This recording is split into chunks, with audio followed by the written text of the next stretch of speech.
Today, I'm going to be giving you all my best settings for every single aspect of MLB The Show 22, hitting, pitching, fielding. We're going to be talking about it all. Going to try to make you the best possible player that we can in MLB The Show 22. If you're excited for this one, do me a favor, hit the like button, hit that subscribe button if you're new. I would greatly appreciate it. Also, make sure to follow me over on my Twitch account, which I'm going to be live streaming a ton of MLB The Show 22 on. But I hope you all enjoy the video, and let's get it.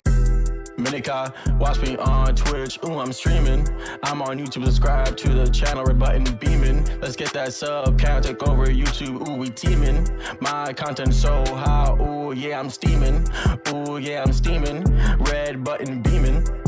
So I'm going to be giving you all my best hitting, pitching, and fielding settings in this video. Now, I'm not going to be giving tips in this video. It would just be too long. I'm just going to go through my hitting settings, my pitching, and my fielding, what I put for every single setting in the game. But I will show you what it looks like from the default to what I use it at. So we're going to take a look first at the hitting default. Now, the hitting default looks great, no doubt about it. You're going to be able to see every portion of the stadium that you want. The presentation looks absolutely beautiful. You can see Yankee Stadium right now. You can see the crowd when they're going to be in it. You can see the entire game. But when I'm playing, I play a little more competitive because when you get to those higher levels of Diamond Dynasty, play now online, or even if you're playing the computer on a higher difficulty, it's pretty hard to see the ball from this camera angle. So I'm going to show you guys what I like to change it to right now. So we're going to go to options, we're going to go to gameplay, and we are going to start on batting and base running settings. So hitting difficulty, you don't really need to touch if you're an online player. This only has to do if you're playing the computer, and this is self-explanatory. If you want to play the computer on a higher difficulty, you could put them on legend. If you want to play them on the easiest difficulty in the game, you could put them on amateur. It's completely up to you on what you want. Now, the hitting view is that camera angle that we just had. The normal is fisheye 2,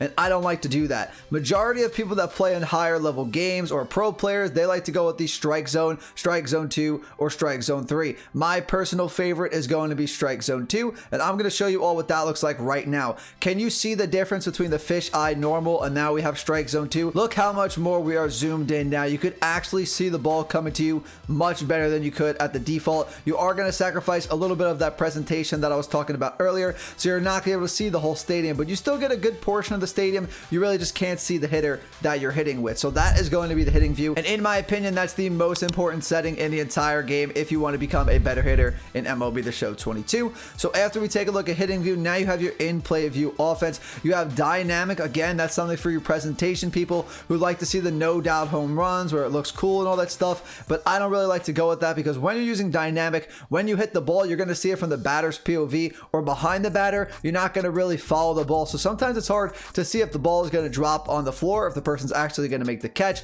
It's tough to see if the ball is going to get into the gap and how much further they have to throw the ball to get it back into the infield. So if I'm looking to tag up, if I'm looking to go to the next base, I really don't know if I'm playing on dynamic. So the two you want to focus on here is going to be medium and high, and they actually changed medium, it looks like, a little bit in this game. So I actually switched to high now, so that's what I'm using for my in-play view offense. And again, that's just when you hit the ball, that's what you're going to see. Hitting interface, that's going to be zone, that's for your PCI, and that's what you want to leave it on. You don't want to go with directional. In my opinion, you want to go with zone. And input type, we're going to have buttons. I don't really go with analog stick, but if you want to go with analog, it's very self-explanatory. You're just going to take the analog stick and you're going to flick it up when you want to hit the ball. Whereas if you're using buttons, you could use X for a normal swing, you could use square for a power swing, and then circle for a contact swing. So we're going to be on interface zone, and we're going to be on input type buttons. And the next important thing we are going to take a look at here is PCI Anchor and the plate coverage indicator, all those customization settings. Now, if you don't know what the PCI, the plate coverage indicator is, that is this yellow thing on the screen, this yellow thing that I can move around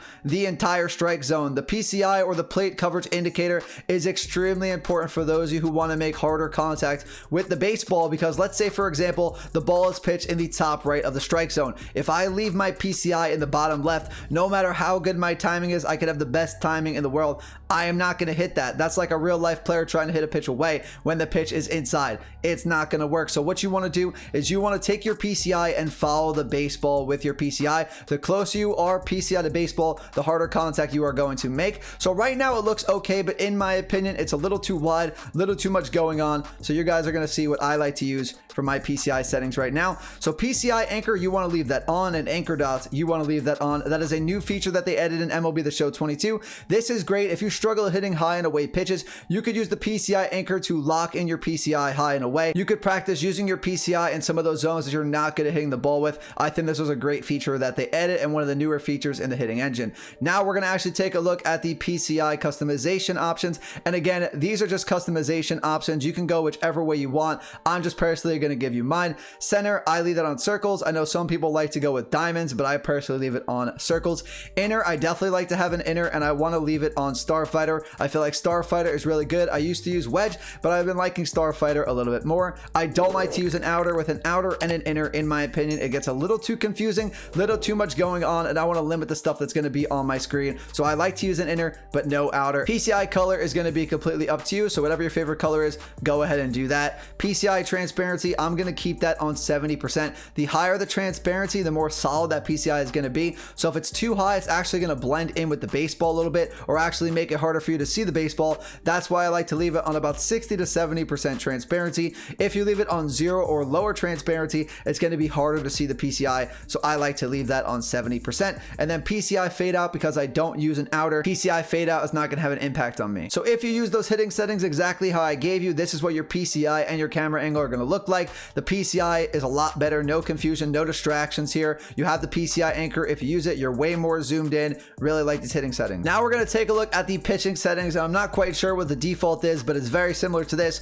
You're pitching from behind the pitcher, and I personally don't like to do that. So the first thing we are going to do once again is we are going to change our camera angle for pitching, and I'm going to go back to strike zone, but I'm not actually going to go to strike zone 2. I am going to go to strike zone 3. So it's a little more zoomed out. So when I'm pitching, I get a little more presentation aspect, because I don't have to be as close as I was to the plate when I'm hitting compared to when I'm pitching. But I do like to have the camera angle from behind the batter for this reason. Let's say I'm throwing a slider with Garrett Cole as I'm pitching. We're going to be able to see the break on that slider right now.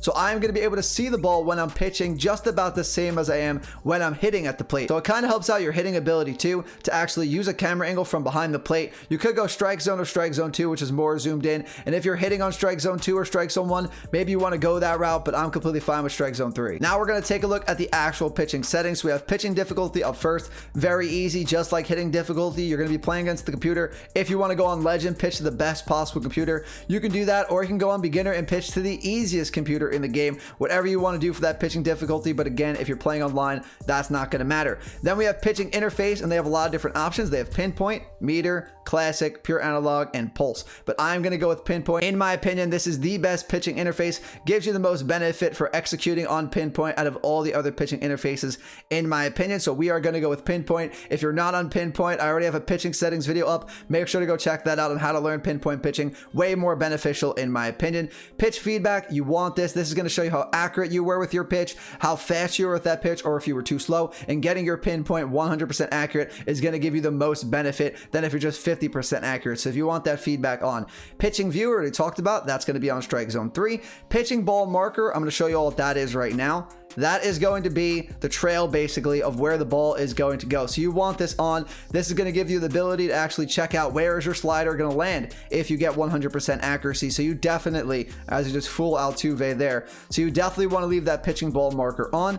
Pitching confidence, not going to have much of an impact here. It's on regardless. This is just going to show you if you're giving up a lot of hits, the pitching confidence is on. It's going to show you your confidence is low. And if you're pitching a perfect game, that pitch confidence being on is going to have max pitch confidence. But if you turn it off, you're just not going to see it, but it is still going to be there. Pitch delay is for offline as well. This is if you're playing the computer and they're pitching too slow, you can put their delay on faster to have them throw the ball faster. But if you want it slower, put pitch delay on normal. And then API is going to give you suggestions on where you should pitch the ball when you're playing offline. If you're playing online, that's not going to pop up. The computer will tell you where to pitch the ball if you want suggestions. The last group of settings we are going to talk about in this video are going to be the fielding settings, throwing interface. You could use buttons or you could use analog. So if you want to use the analog to point into the direction that you want to throw to, you can do that, but I'd much rather use the button, so I'm going with button accuracy. You want this meter on, so if you get it in the green, it's going to be a perfect throw every single time. Fielding decision, you want this to assist, so if the ball is hit to the left or right of you, you want this to be on assist because they're going to guide you to the ball a little bit before you fully take control of that player, so you want that to assist. Throwing decision though, you want that off. You want to make those decisions for yourself because you don't want them throwing to the wrong base, so you want to leave throwing decision off. In play view defense, I actually go with dynamic. I don't feel like I need to go going medium or high for this.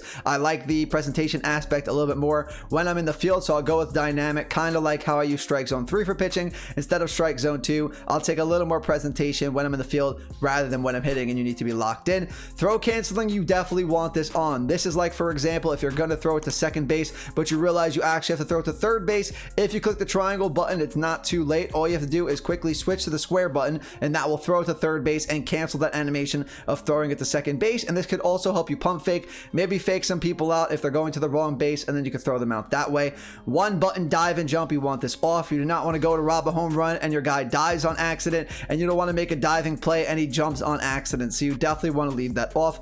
Auto infield jump and dive reaction, you want those both on. So if the ball is going to be hit a little bit above your infielder's head, the game will automatically trigger a jump animation, and same thing if the ball is hit to the left or right, they will dive automatically, so you want that on. Definitely helps you out more than if it's off. Catch position indicator is super important. I want this on drifting ball, not track ball. I'm going to show you what it looks like right now with track ball if Altuve can hit the ball. So when it's popped up in the air, it's going to show like a blue line. I don't want that. I want to see the baseball on the ground, which is what drifting ball does, but we just need Altuve to make some contact and hopefully not go over the fence.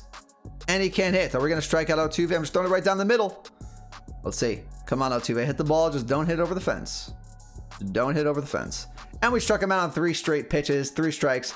Let's try it a couple more pitches. If not, literally, this means if you're on tracking ball, it's going to have that blue line, which we don't like. We want it on drifting ball. That way it shows you the baseball icon of where it's going to be hit. In my opinion, way easier to understand than that blue line. Let's see. So you see this blue line? So the lower your fielding status for that specific player, the longer the line is going to be. So Judge, it actually wasn't too bad because he has decent fielding numbers. But if you have a bad fielder on your team, that blue line is going to be super long. But if you use drifting ball, that baseball icon is going to show you where the ball is going to go every single time. So I definitely want to be drifting ball instead of tracking. And then defensive shift, you want this on manual. I would much rather give up a hit towards the second baseman that gets through the hole than give up a bloop double. You do not want to give up bloop hits. Those very late hits are the worst type of hits to give up, in my opinion. So I definitely want that on manual. And then off the ball ribbon, you want this on. If the ball is going to hit off the wall, it is going to show you the direction that it's going to bounce in. If you have this off, you have no idea where to stand and make the play, so leave that on. So those are my best settings for MLB The Show 22, hitting, pitching, fielding. Let me know in the comments down below if this helped you, and if it did, do me a favor, hit the like button, hit that subscribe button if you were new. I would greatly appreciate it, and make sure to follow me on all my social accounts, which are on the screen for you guys right now, including my Twitch account. Make sure to follow me over there. We're going to be streaming MLB The Show 22 very, very often. But that's gonna do it for me today, everyone. I'll see you all in the next video. Have a great rest of your day. Peace.